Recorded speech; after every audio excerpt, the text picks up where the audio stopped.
So good evening, everyone. Welcome. Welcome to Regina.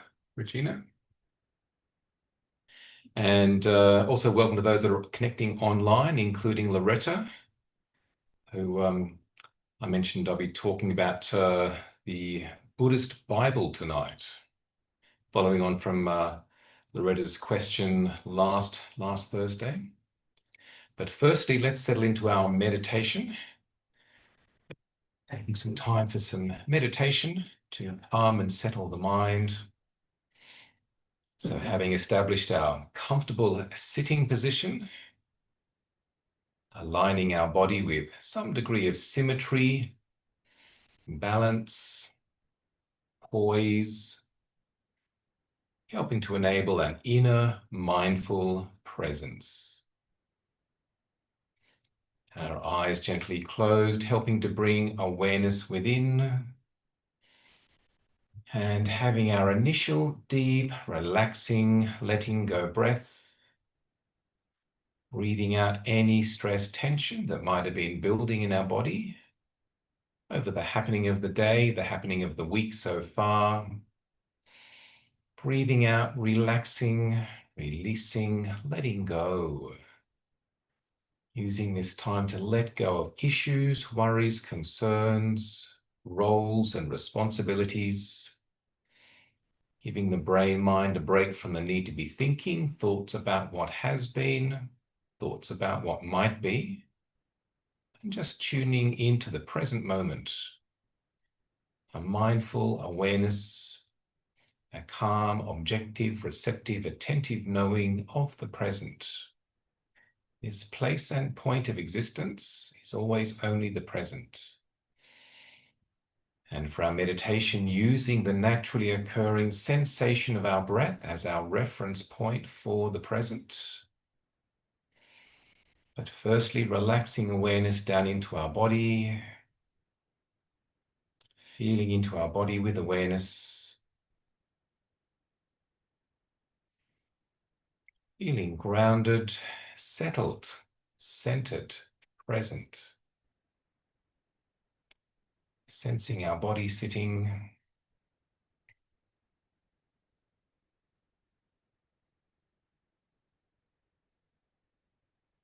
Feeling our feet connecting with the floor. Contact sensation, feet against the floor.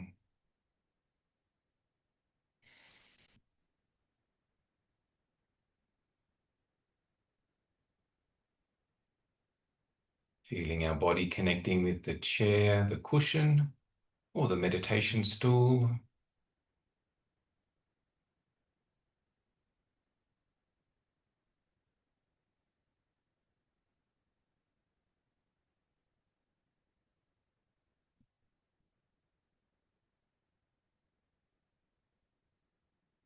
Feeling our hands resting in our lap, sensation of hands and fingers.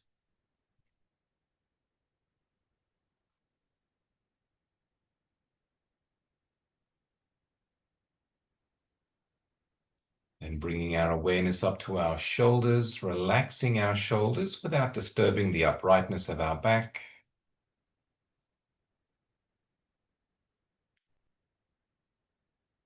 Relaxing our chest area so we can breathe freely.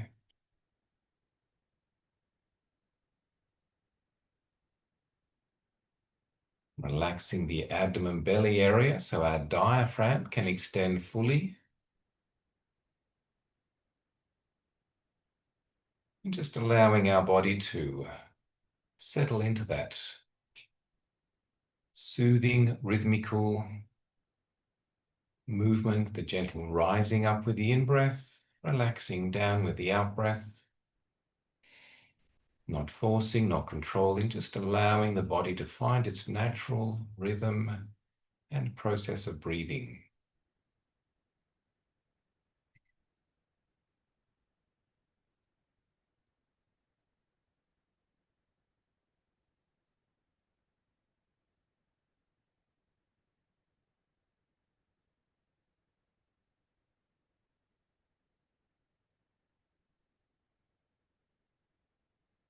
And also bringing awareness to our face, maybe feeling the air connecting with our face.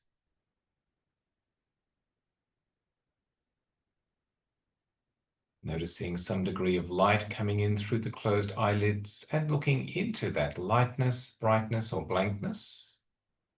A forward focused gaze into the space in front through the closed eyelids.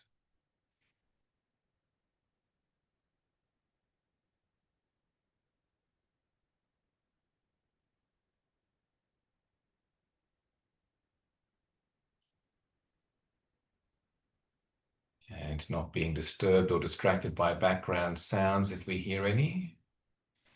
Particularly also the internal mental sight or sounds of thoughts, not getting caught up into those, but rather choosing to bring our awareness to our breath at our nose nostril area. Directing attention, sustaining attention to feel the natural inflow, outflow, sensation of each breath, while also looking into the lightness, brightness through the closed eyelids. And if it's helpful, using one or two mental words in our mind with each breath, helping to stay focused, such words as calm on the in-breath, ease on the out-breath. Calm, ease, calm, ease, calm, ease. Exercising attention, developing focus, collectedness, concentration, and inner calm ease.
Please help yourself to some tea, biscuits if you wish.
So last week we had some reflections, and an arising question from Loretta was, is there a Buddhist Bible? Good question. Most religious traditions have a particular book, which is book of their teachings and guidance. And I said that in Buddhism, basically the Tripitaka, which is basically T means three, as in try. So Tripitaka translates as three baskets, is three collections of teachings that become in a way, the whole of the Buddhist teachings, which have been written down. And so we could say that the Tripitaka is the book or books in Buddhism. There's quite a lot of teachings in that because the Buddha taught for 45 years and the teachings were remembered by the monks, recited by the monks, and later on then written down. So the full amount of those teachings would be probably about the same amount of volumes or words in the Encyclopedia Britannica. So a lot of text. But I did say that there is a particular book that is seen to be more specifically a special book in Buddhism. In a way, it's also one of the wonderful books of the world, one of the wise books of the world. And so amongst Buddhists, it's seen to be sort of what you might consider the Buddhist Bible. It comes in various sizes, from this size to this size, big book. But fundamentally, the Dhammapada, which translates as the way of truth, Dharma being the truth or the way of things, and then Pada, way, so the way of truth. And the Dhammapada is a collection of 423 verses. Often they're only a 4-line verse of the Buddha, and it's made into 26 chapters. And each chapter has a particular title or topic that the verse is speaking to. In many ways, it is a summary of the Buddhist teaching. So it's a really, really good book to have. And I think whether one considers oneself a Buddhist, and last week the topic was, is there a difference between being a Buddhist and being Buddhist? A Buddhist, designate I am a Buddhist, or I am Buddhist in my approach to things. I am Buddhist in my approach to life, sort of a wise, considered, compassionate, moral approach to self, others, life in general. But certainly, I think it's good if people do have a copy of the Dhammapada. It's a wonderful little book, if it's only this size, to be able to pull out and reflect upon. In a way, there's enough teachings in this for the whole of one's practice towards full, complete spiritual enlightenment, because it's like a summary, very succinct, profound, powerful teachings that can be used for contemplation, reflection, meditation, that can take you, to the end of the practice, let's say. And in terms of accessing, they're often printed up for free distribution.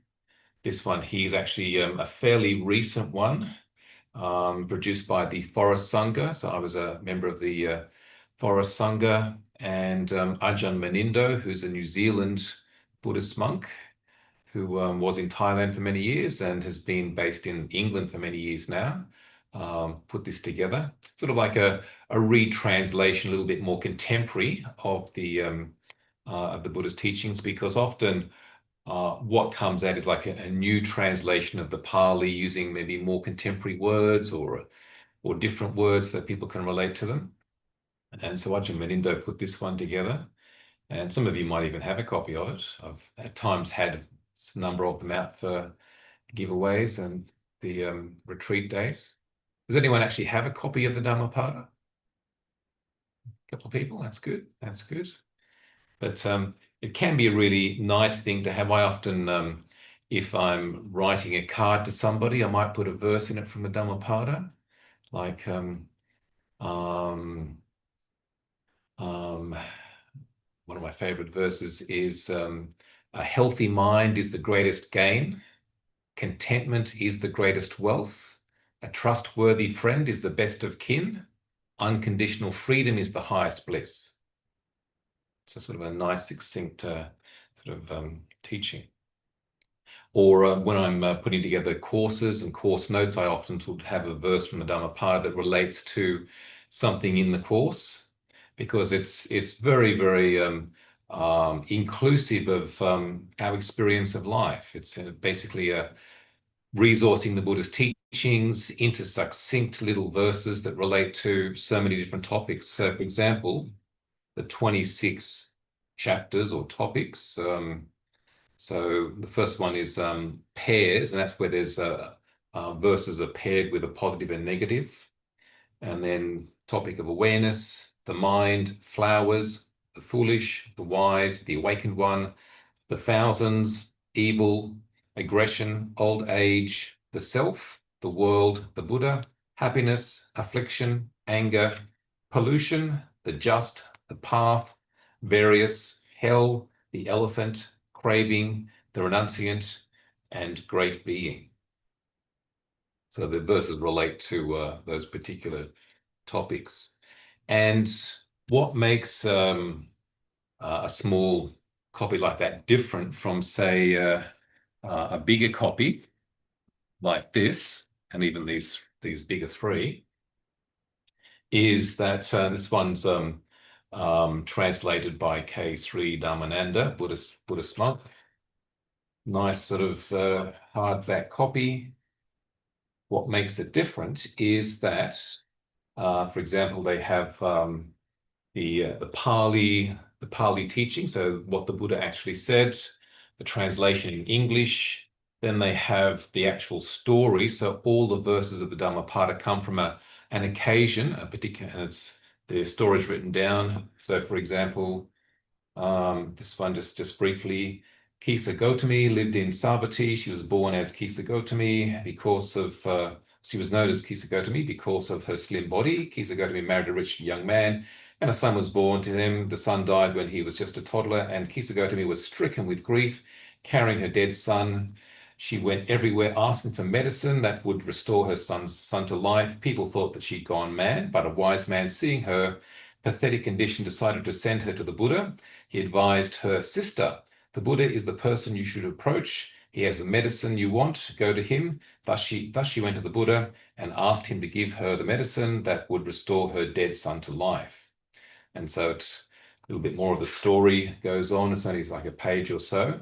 And this book also has illustrations as well. And so with that particular story, the Buddha could see that she was out of her mind with grief.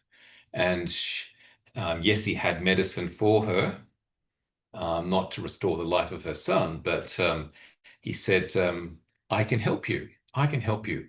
What you need to get for me is some mustard seeds. And she said, fine, everyone has mustard seeds for making curry. I'll get some mustard seeds. But he said, but the mustard seeds that you bring me must come from a home where there is no death has occurred. So she said, okay, I'll go get some mustard seeds. So she went from door to door. Do you have some mustard seeds? Oh, yes, we can give you some mustard seeds. Has anyone died? Oh, recently? Oh, yes, well, grandma died. And oh, sorry, I've got to go elsewhere. Has anyone died in your? Oh, yes, our daughter died. She had an accident. Oh, okay, elsewhere. Oh, our son died. He fell off a horse. And so after a while, she realized there's no house that is not stricken with death. Everyone has someone that they know that has died. And finally, she woke up, realized that death is part of life, went back to the Buddha and said, I got the medicine. I understand now. So that's the story. And the actual verse is, which says, though one should live 100 years without perceiving the deathless state, yet better indeed is a single day's life of one who perceives the deathless state. So the deathless state is nirvana or enlightenment.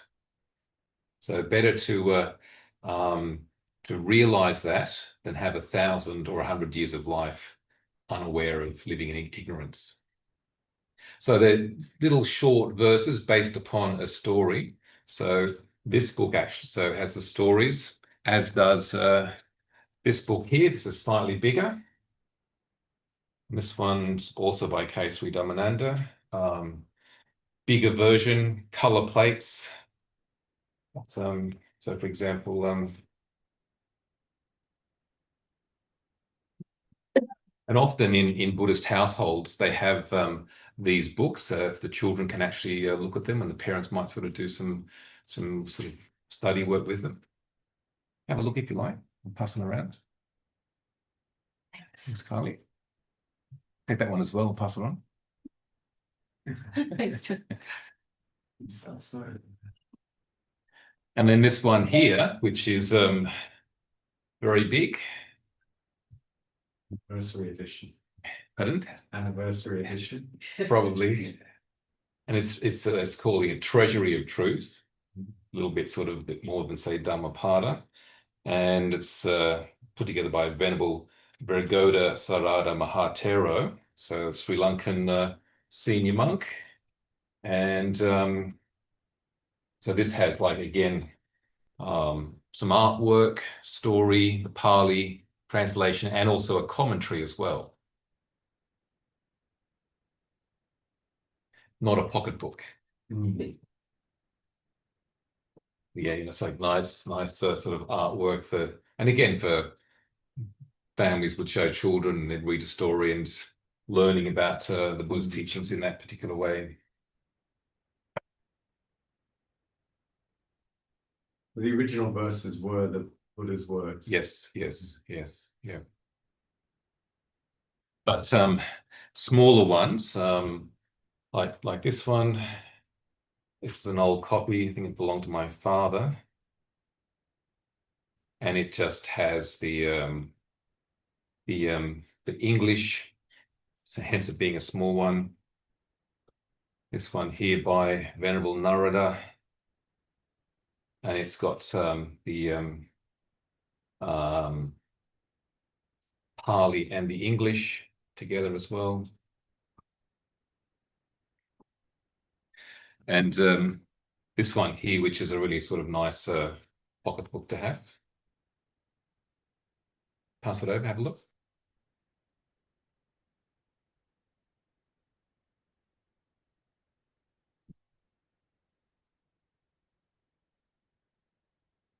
So I think really, it's really good in meditation practice to have a copy of the Dhammapada, because then you can, in the morning, you might just flip it open and have a look. Oh, this verse, okay, that's my theme for the day, reflect upon that.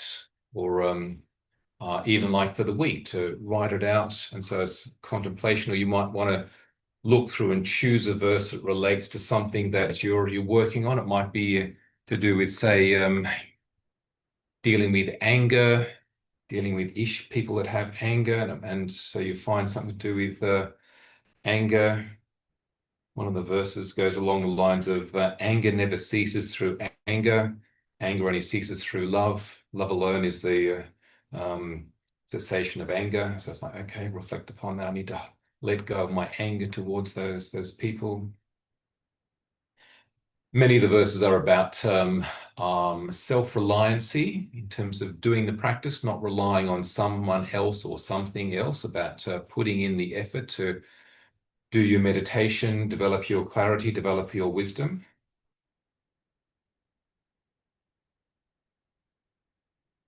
So the example, the topic of the mind, or the chapter of the mind, just as a Fletcher shapes an arrow, so the wise develop the mind. So excitable, uncertain, and difficult to control. Then another one, which is then verse 34, in the mind, like a fish which on being dragged from its home in the water and tossed on dry land will thrash about, so will the heart tremble when withdrawing from the current of Mara. So Mara is personification of desire and greed and aversion. The active mind is difficult to tame, flighty and wandering wherever it wills. Taming it is essential, leading to the joy of well-being. In that verse, John, does that say what Mara means? It doesn't, no. And sometimes they have like in the back a glossary, or otherwise you need to sort of look it up.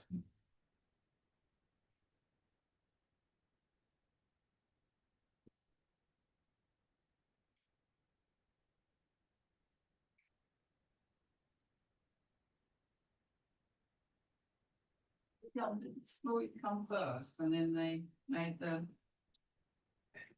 teachings round it. Did the story, the story things. Yeah, so the story came first. Yeah. Yeah, and often it was like there may be a situation, and then in that situation, then the Buddha gives a teaching or sort of an utterance, and so that then that is sort of noted and remembered and recorded, as well as the story as well. So it's like it puts it into a context.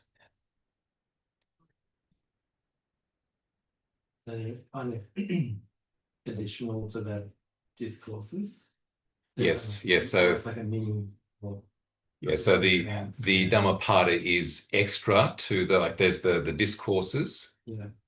And it's still in the context of the Tripitaka, but it's an extra sort of teaching that's there. Because in the Tripitaka there's the Digha Nikaya, the long discourses, the Majjhima Nikaya, the middle length discourses, the shorter verses and discourses, and so it's like, well, there's a few extra books which includes the Dhammapada. I find it interesting at times to look up a verse and see the different translation. And sometimes it's about finding what translation sort of you can relate to, what seems right. So, for example, someone wants to take. Justin, you want to have a look at Narada, and we'll look up a verse, and then we'll see how it's translated. So, for example, maybe even the first verse in the Dhammapada, which is in the chapter of the pairs. So the Ajahn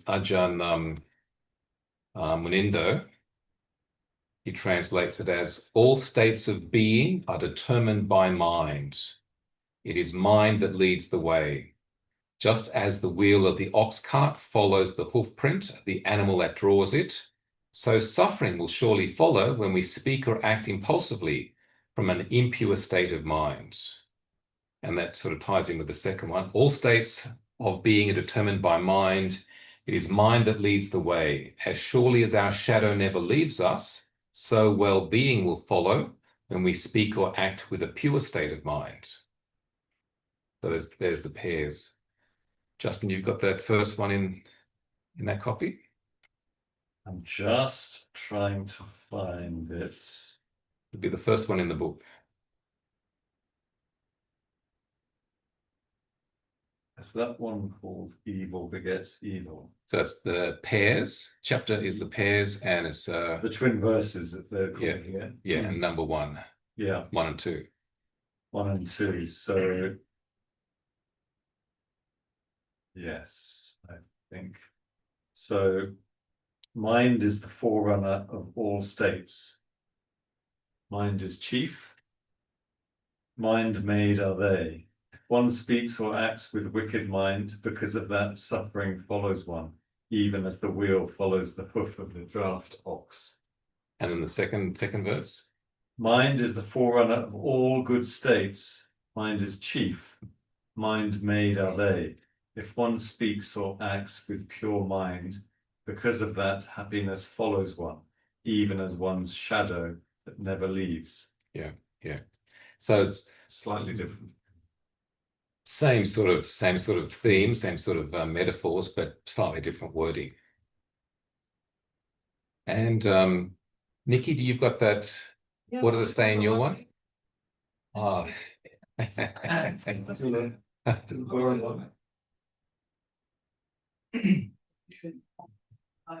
So it's the first chapter and first and second verse. I've got one here. Evil begets evil. Is that? Yes, that's the one, yeah. Sorry, what a point. Am I just reading the verse? Yes. Mind is the forerunner of all evil states. Mind is chief, mind made are they.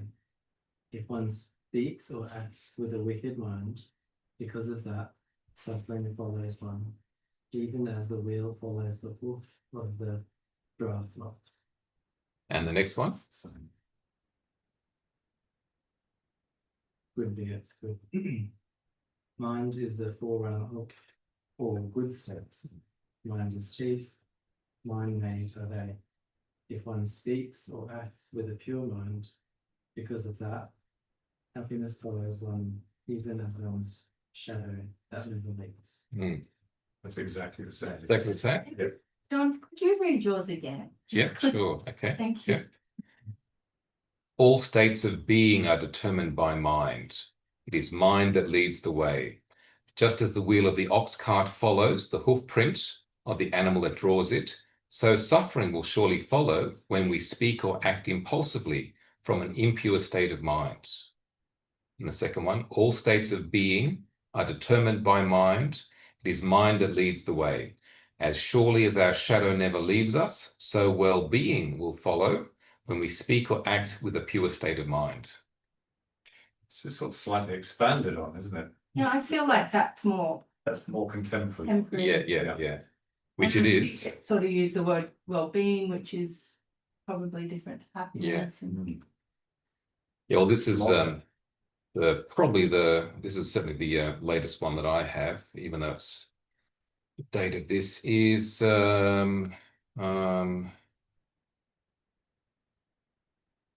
what's the date? 2000. This January one is- 2000. This one is 2010. I But it's the same. Yeah, yes, the same, Yeah. just another reprint. Yeah. Yeah. And if we look at this big one here, same verse.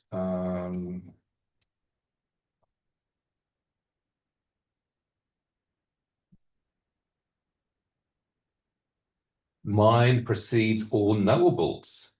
Mind's their chief. Mind made are they. If with a corrupted mind, one should either speak or act, dukkha, which is pain, stress, dissatisfaction, suffering, follows, caused by that, as does the wheel, the ox's hoof. And the second one, mind precedes all knowables. Mind's their chief. Mind made are they. If with a clear and confident mind, one should either speak or act, happiness follows, caused by that, as one's shadow never departing. So again, same idea, but slight different wording. Got the literal one down there.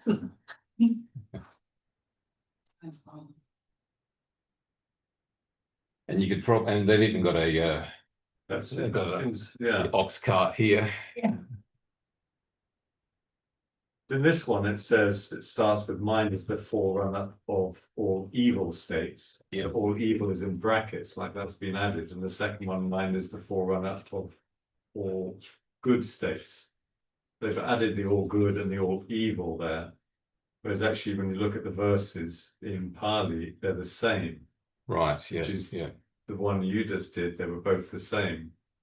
Mind is the not forerunner, but all knowables, I think, in that one. All knowables in the second. Yeah. And that's where if you got the Pali as well, you can sort of see, and if you have a bit of a sense of the Pali language, you can get a bit of a idea of what it means. Does it say kusala and akusala in that, the Pali? Or no, it doesn't say here. Because kusala is wholesome, akusala, unwholesome.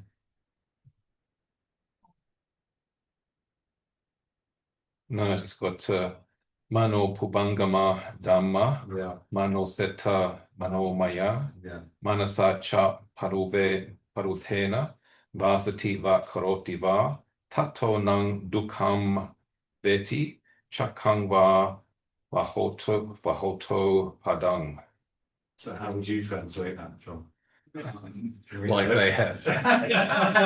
That's This, it's like that. but mano is mind. That's they're using mano as mind as opposed to chitta, mind, heart. Yeah, so I should like this one. the narrator's the narrator translation is quite good. That this has been published up into paperback and also for free distribution. That's quite available. Thanks. Thank you. If you wanted to get a an online copy, download it for free. I noticed that the BuddhaNet, so buddhanet.org.au, that has, if you look up, well, you can even just look up Dhammapada, and then it'll come up where there's PDF free copies that you can download, and which again, I think the one at BuddhaNet was about 89 pages.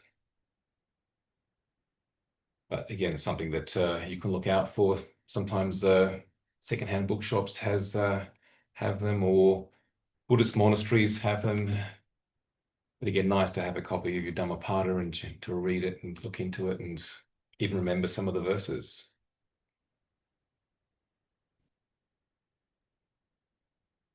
So this coming weekend, we have a meditation half-day retreat and looking into the importance of how we view things, particularly the Buddha's right view. The practice path begins with getting the right view, right perspective.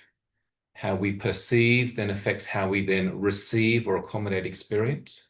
And particularly in the context of the practice path in Buddhism, right view is more specifically about the Four Truths, the Four Noble Truths. And I sent out an article about 4 or 5 pages, which is a book review of a book that talks about a reworking of what the Buddha was talking about with regards to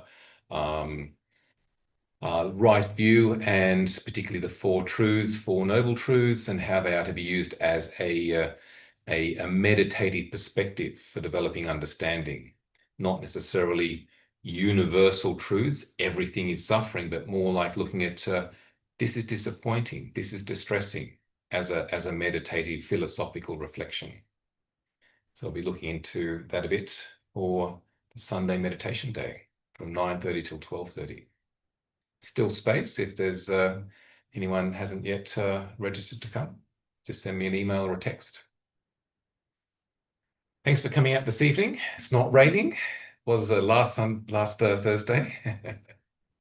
So have a great evening and see you next time. Thank you.